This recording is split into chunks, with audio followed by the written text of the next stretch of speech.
দিওয়ালি তো অনেক দিন হয়ে গেল চলে গেছে, এবার এই সাজানো ডেকোরেট করেছিলাম যেগুলো ওনার খোলা হয়েছিল না, কেন কি টাইমই পাচ্ছিলাম না। তো আজকে মঙ্গলবার ছিল, তো মেয়ের তো যত্ন নিলাম সারাদিন। মেয়ে এখন সুস্থ আছে, একটু ভালো আছে, ঘুমাচ্ছে, তাই ভাবলাম এগুলো খুলে নিই, নইলে তো আবার সেই মঙ্গলবার। তাই আমি পারছিলাম না বলে ছেলেকে ডেকে ওকে আমি ধরে দিলাম, আর ও আমাকে এগুলো খুলে দিল খুব যত্নই। তারপরে এই যে বাইরে যে ব্যালকনি গেটের কাছে দিয়েছিলাম সেগুলো আমি নিজে হাতে খুলে নিচ্ছি। ও আর আসলো না, ও কার্টুন দেখতে ব্যস্ত, তাই ভাবলাম থাক যে আমি খুলে নিই। তারপরে আমি এক এক করে সবটাই খুলে নিলাম। তো দেখতেই পাচ্ছ এটা কত সুন্দর লাগছে না? এটা ছিল দুটো, জানি না আরেকটা যে কোথায় গেল, কে নিয়ে গেল বুঝতেই পারলাম না। তো যাই হোক, এই একটাই রেখে দিই সামনে, আগে মানে 2 বছর আগেকার ওটা দুটো ছিল, বাট একটা যে কোথায় গেল আমি পাচ্ছি না। তো যাই হোক, এবারে এগুলো নিয়েছি এই বছর, খুব সুন্দর কালার, খুব সুন্দর লাগছে। তো 4টে নিয়েছি, তো ভাবলাম এগুলো এবার গুছিয়ে ভালো করে যত্ন করে তুলে রাখি, কেন কি প্রতিবার নিয়ে প্রতিবারই হারিয়ে যায়, নষ্ট হয়ে যায়, ছেলেপেলেরা খেলা করে তো তারা নষ্ট করে দেয়। তো ভাবলাম এবারে যত্ন করে আমি একটা জায়গায় লুকিয়ে রাখবো, যেন আমার বাচ্চারা দেখতেই না পায়। তো কোথায় রাখবো তোমরা কেউ জেনে থাকলে আমাকে কমেন্ট করো তো, কোথায় রাখলে বাচ্চাদের চোখ পড়বে না। তারপরে এই যে মেয়ে ঘুমিয়েছিল, ছেলে কার্টুন দেখছিল, ওকে বললাম তুই একটু ঘুমিয়ে না, বাট ও তো ঘুমাচ্ছে না, ও তো টিভিতে রিলস দেখতেই ব্যস্ত। তো যাই হোক, আর ওই যে আমার ঠাকুর দেখতে পাচ্ছ, ঠাকুর সবাই বসে আছে, কেন কি আমাদের দুটো অছুত আছে, আমরা তো ঠাকুরকে সেবা দিতে পারছি না। তারপরে কিছুক্ষণ পরে আমার একটা পার্সেল চলে আসলো।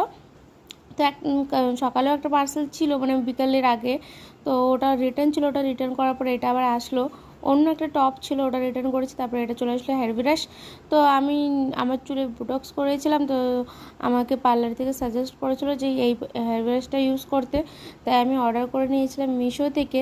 খুব কম দামে পেয়েছি, বাট অতটাও ভালো না। তো যাই হোক, তো হয়তো খুব সুন্দর রেজাল্ট আসবে না, বাট যাই হোক, কাজ চলে যাবে, কাজ চলে যাওয়ার মতন হলেই হবে।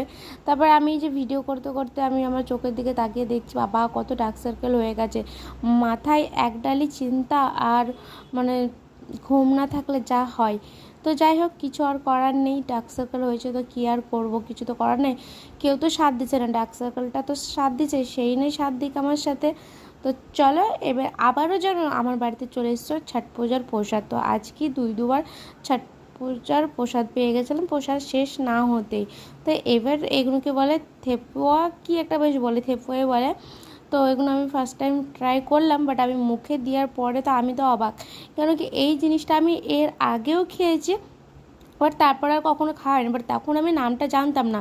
বাট এবার বুঝতে পেরেছি যে এই জিনিসটার নাম এটা, আর টেস্টটা বিলকুল সেম ছিল, আর অনেক টেস্টি ছিল। আগের ভিডিওটাও তোমাদের প্রসাদের সাথে শেয়ার করলাম, এই ভিডিওটাও প্রসাদের সাথে শেয়ার করলাম। তো যাই হোক, ভিডিওটা তোমাদের কেমন লাগলো অবশ্যই কমেন্টে জানিয়ে যেও, আর যাওয়ার আগে ভালোবাসা দিয়ে পাশে থেকে সাবস্ক্রাইব